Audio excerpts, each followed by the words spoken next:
Hello students, our today's topic is types of estimates, types of approximate estimate. Chapter number 2, introduction. The methods of preparing the approximate estimates. The approximate estimate methods are कौन सी method है? The approximate estimate of a building can be obtained by one of the following method. Service area method, then plinth area method, floor area method, then next carpet area method, percentage method, cubical content method, typical bay method, empirical equation of CBRI, application quantities method, cost comparison method. First method, service area method or service unit method. What do you understand by service unit method? For example, आपको school construct करना है, then hotel construct करना है, then तो आप कौन सा service unit लोगे? तो नेक्स्ट टेबल में मैंने दिखाया है टाइप्स ऑफ कंस्ट्रक्शन कौन सा है और सर्विस यूनिट कौन सा लेना है. तो टाइप्स ऑफ कंस्ट्रक्शन में फॉर एग्जांपल स्कूल है, कॉलेज है, तो ये सर्विस यूनिट कौन सा लेना है आपको? क्लासरूम. देन हॉस्पिटल है तो service unit is bed. Hostel है तो service unit is student.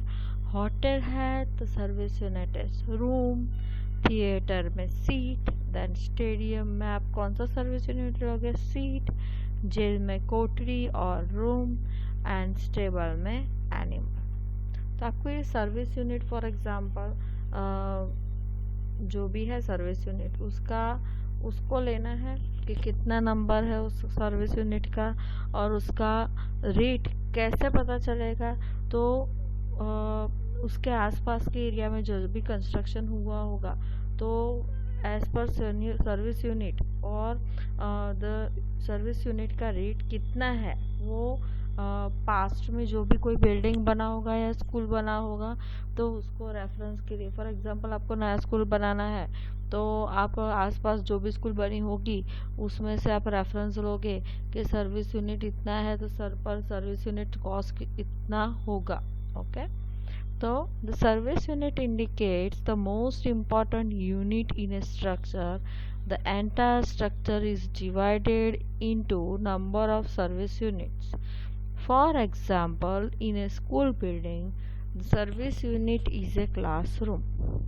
Then, approximate cost of a structure is equal to number of service units in the structure into cost of service unit in a similar existing structure. While deciding the service unit. हम जब भी service unit decide करते हैं तो कौन कौन से हमें पॉइंट्स ध्यान में रखने हैं. While deciding the service unit from the similar construction the following point should be noted. First, change in cost of land, change in price level of the different materials, change in rate of labours, change in specification of the construction. Then second one is plinth area method. plinth area method में हम क्या लेते हैं? तो plinth area हम लेते हैं. Okay. तो plinth area क्या है? ओके. तो area of the building at the floor level measured out of the walls. Okay. While calculating the plinth area, no deduction are made for the staircases, then garage chute, electric cable or electric meter, cabling, ducts for sanitary, etc. unless their areas are more than 2 meter square. While working out the plinth area, projection at plinth level excluded. जब भी हम plinth area calculate करते हैं तो जो भी plinth level के ऊपर ओके और प्लिंथ लेवल है उससे बाहर कोई प्रोजेक्शन पड़ रहा है तो हम उसको कैलकुलेशन में नहीं लेते. ओके. प्लिंथ लेवल पे जो भी प्रोजेक्शंस बाहर की साइड है उसको हम कैलकुलेशन में लेते नहीं है. Then second, then next, the plinth area includes the area of all the rooms, kitchen, WC, bath, veranda, corridor, etc. In this method, the cost of 1 meter square area is calculated from the cost of similar construction in the nearby. Therefore, the estimated cost is equal to plinth area into rate of 1 meter square area. That means 1 metre square area के लिए कितना cost लगेगा, तो plinth area into 1 metre square area के लिए कितना cost है, वो एग्जिस्टिंग स्ट्रक्चर है उस पर से फाइंड होता है. ओके, वो हमें लेना होता है और प्लिंथ एरिया फाइंड आउट करना होता है. For example, a building has plinth area 200 meter square. Plinth area rate in this area is rupees 3,500 per meter square. Therefore, the estimated cost is equal to 200 into 3,500. That means 7 lakh rupees. Then next, the following are not included in the plinth area. कौन कौन से हम areas include नहीं करते हैं, तो cantilever porch. Okay, तो आपने cantilever porch that means what, संत कुटीर है और हमारी कॉलेज है. ओके, तो हमारी कॉलेज के बाहर एक प्रोजेक्टर पोर्शन जैसा है. ओके, तो दैट इज कॉल्ड पॉर्च. और कई जगह पे क्या है, वेटिंग रूम जैसा ऐसा बनाया होता है. ओके, जिससे वहाँ पे लोग आराम से बैठ सके. ओके, तो that is called cantilever porch. उसको हम कैलकुलेशन में नहीं लेते हैं. Then next one is balcony. Then first floor terrace. Okay, जो भी फर्स्ट फ्लोर का टेरेस है उसको भी कैलकुलेशन में नहीं लेते हैं. देन लॉफ्ट, दैट मीन्स आप बोल सकते हो loft. what do you understand by loft, તો એના ગુજરાતીમાં કહેવાય માળી. Okay, then next staircase, lift shaft, garbage chute, etc. having are more than 2 meter square area. जिसका भी area more than 2 square metre से ज़्यादा है तो उसको हम जो भी प्लिंथ एरिया है उसमें कैलकुलेशन में नहीं लेते हैं. Then next one is floor area method. Floor area method में क्या है, floor area is equal to plinth area minus area of walls. Okay, floor area में हम क्या लेते हैं, तो जो भी वॉल का एरिया है वो डिडक्ट करने के बाद जो भी एरिया बचता है that is called floor area. Okay, तो at plinth level plinth area जो भी है उसमें से हम वॉल वगैरह डिटेक्ट करेंगे, वॉल का जो भी थिकनेस है और एरिया है वो डिडक्ट करेंगे तो आपको क्या मिलेगा, फ्लोर एरिया मिलेगा. In the calculation of area of walls the thickness of the wall shall be inclusive of the finishes and dado if the height of such finish is more than 1 meter from the floor finish. इसका मतलब क्या है कि हम area floor में और calculation of area में हम क्या लेते हैं, thickness of the wall and वो जो भी इंक्लूड करता है वॉल वो सब लेते हैं. All the finishes, dado that means what आपने देखा होगा बाथरूम में, देन किचन में टाइल फ्लोरिंग किया होता है, that is called dado if the height of such finish is more than 1 metre from the floor finish.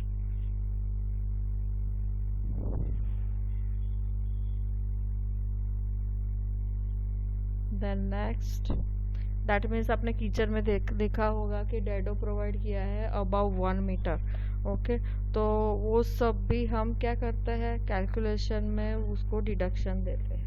Okay, उस wall को डिडक्शन देते हैं. Then next, following shall be included in the wall area are door and other opening in the wall, built-in cupboard, almaris, etc., appearing within a height of 2.2 meter from the floor.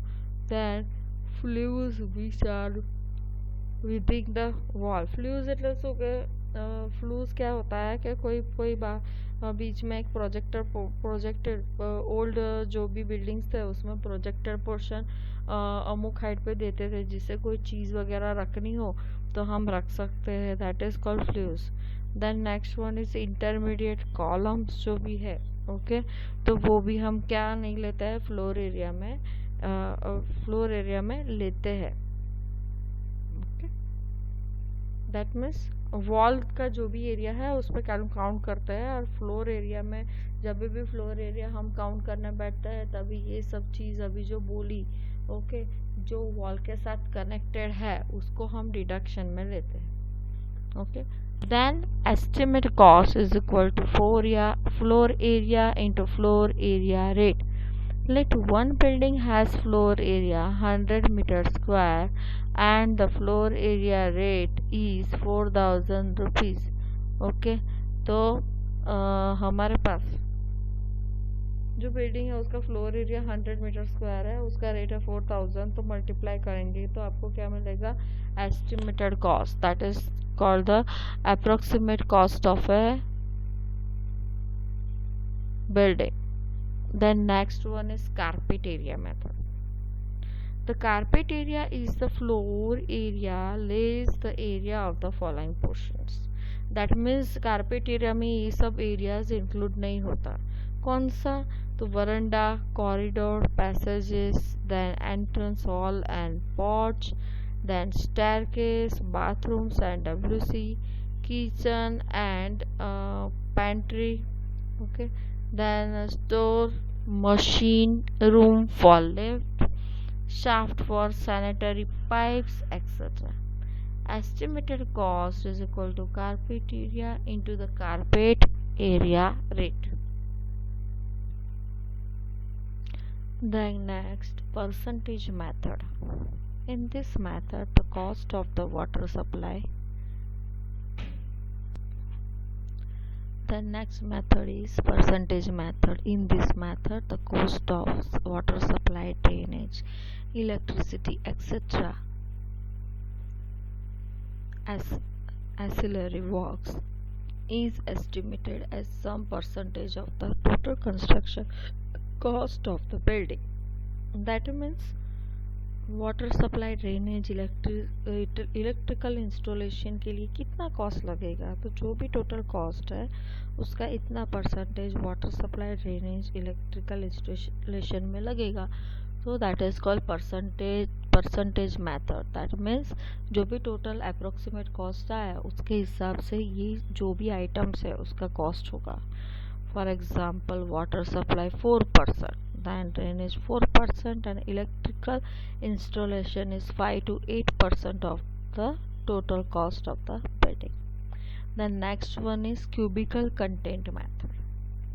In this method the cost per meter cube is used as a base for finding out approximate cost of the proposed building. That means length, breadth and height. Okay, that is called cubical content. The cubical content of the building is equal to plinth area into the height of the building. आपको पता है plinth कितना लेना है, तो height कैसे लेंगे, तो while calculating the height of the building the depth below the plinth is not considered. That means plinth level जो भी है उसके नीचे की हाइट है वो कंसिडर नहीं करना है. if the roof is sloping, okay slopy roof है तो average height is taken. Normally the distance between the floor level or plinth level up to the slab top level is taken as the height. That means slab का top जो भी है, slab included है उसमें, okay तो floor level से up to the slab top level, okay उतना हमें क्या लेना है, height लेना है. okay approximate cost of the proposed building is equal to total cubical content of the building into cube rate. In this method, the height is taken into consideration. Therefore, it is more accurate. This method is suitable for approximate estimate of the multi-storied building. Next, typical bay method. This method is useful in case of the buildings which have several similar bays. Okay तो building में बहुत सारे base. What do understand by base? That means approximate estimate is calculated by using bay. Then what is bay? The bay is a space from center to center of the two successive columns. A typical interior bay is selected and its total cost is worked out. Then approximate cost of the proposed building is equal to number of the bays into cost of one bay. Following points are considered. हमें approximate find out करना है building में, तो number of the beige लेना होता है और cost of one bay. That means एक बे का कितना कॉस्ट है वो लेना होता है.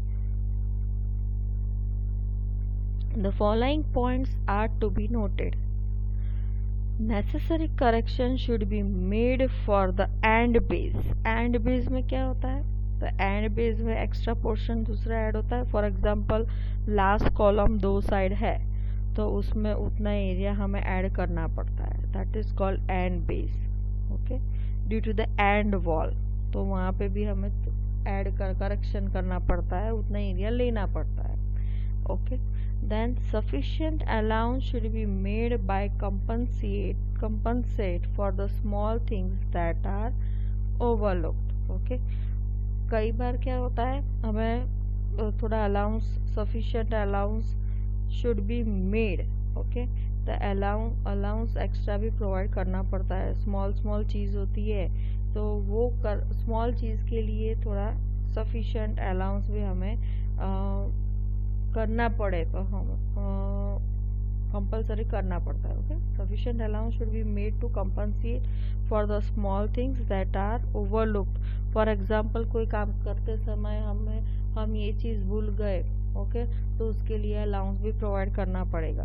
ओके, तो वो हम एक्स्ट्रा अलाउंस भी प्रोवाइड करते हैं उसके लिए. The next, empirical equation of CBRI. Empirical equation of CBRI. The quantities of the materials and labors required for a particular residential building can be worked out with the help of certain empirical equations developed by CBRI. मुझे अलग अलग quantity material की quantity find out करनी है तो उसके लिए सब इक्वेशंस है, वो यूज़ करके हमें क्या फाइंड आउट करना है? Quantities of the materials. That means किसने दिया है? Which is developed by CBRI, central business research institute Roorkee. The plinth area of an ordinary residential building varies from 30 metre square to 300 metre square. That means जो भी हम ये equations लागू करेंगे वो किसके लिए लागू करेंगे? तो जिसका प्लिंथ एरिया 3 मीटर स्क्वायर और 300 मीटर स्क्वायर के बीच में है उसमें. And this equations are derived from a study of various residential buildings having different shapes. The equations are for single storey structures and excluding the services. That means हम इसमें services जो भी provide करते हैं वो इंक्लूड नहीं करते हैं. सर्विसेज में क्या है? तो इलेक्ट्रिसिटी है. Okay, building services in short. तो इलेक्ट्रिफिकेशन है, देन वाटर सप्लाई है, ड्रेनेज है, वो सब इसमें इंक्लूड नहीं करते. To the cost obtained by this equations 2.5% to 5% should be added for the water charges. Okay, scaffolding, shuttering and sundries, and a further addition of 50% for the contractor profit to get the approximate cost of the residential building excluding services. Okay.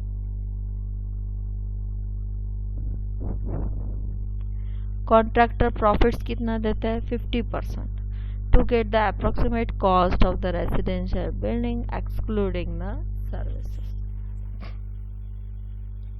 Next, following are such equations. First one, A plinth area of the building in meter square.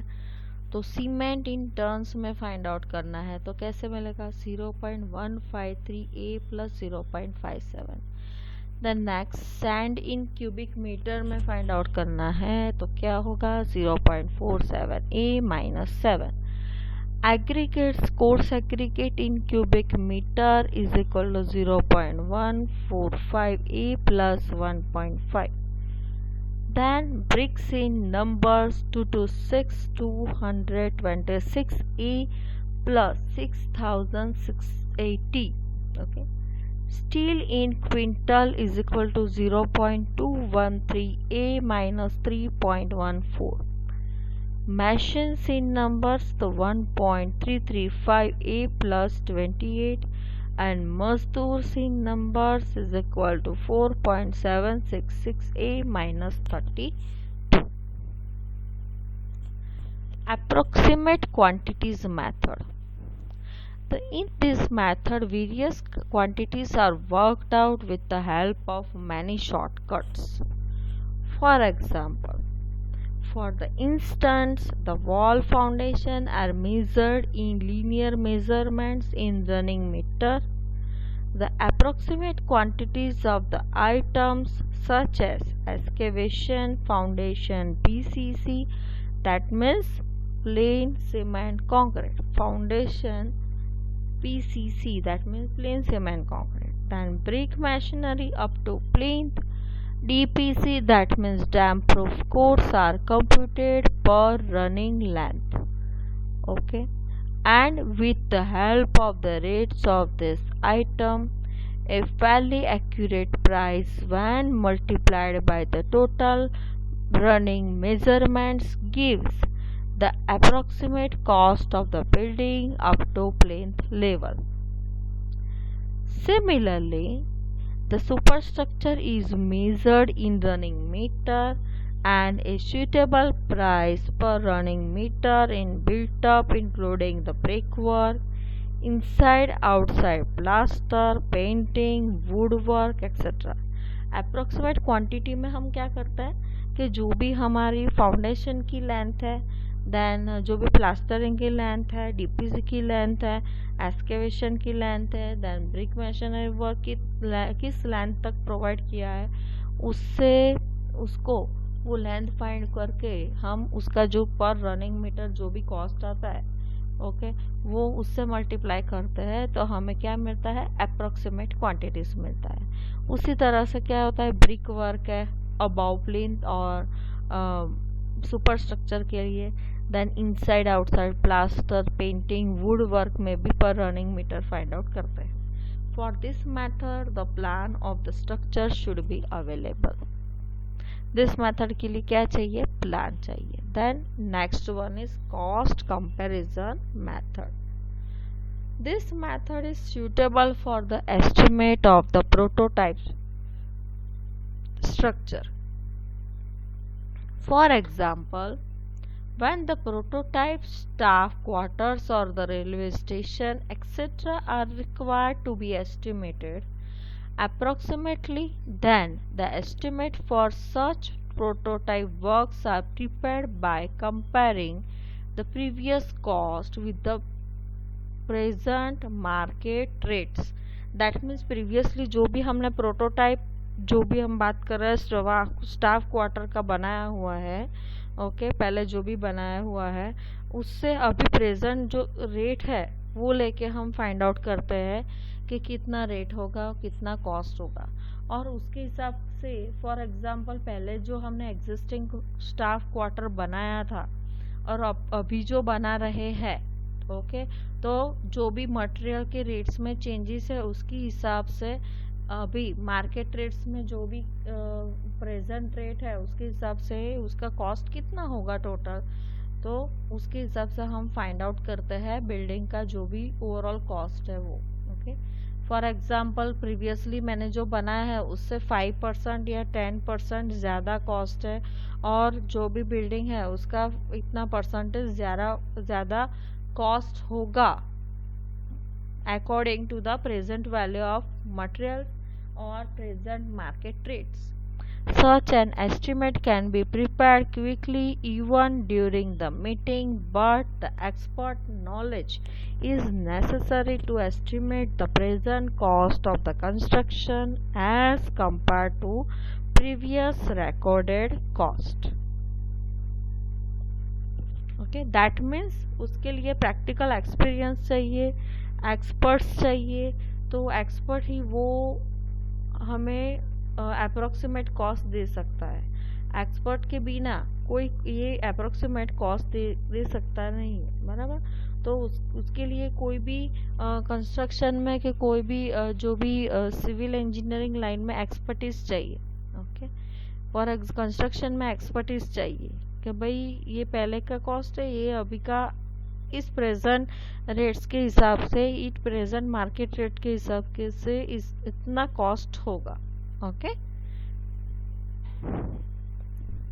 Thank you. जय स्वामीनारायण।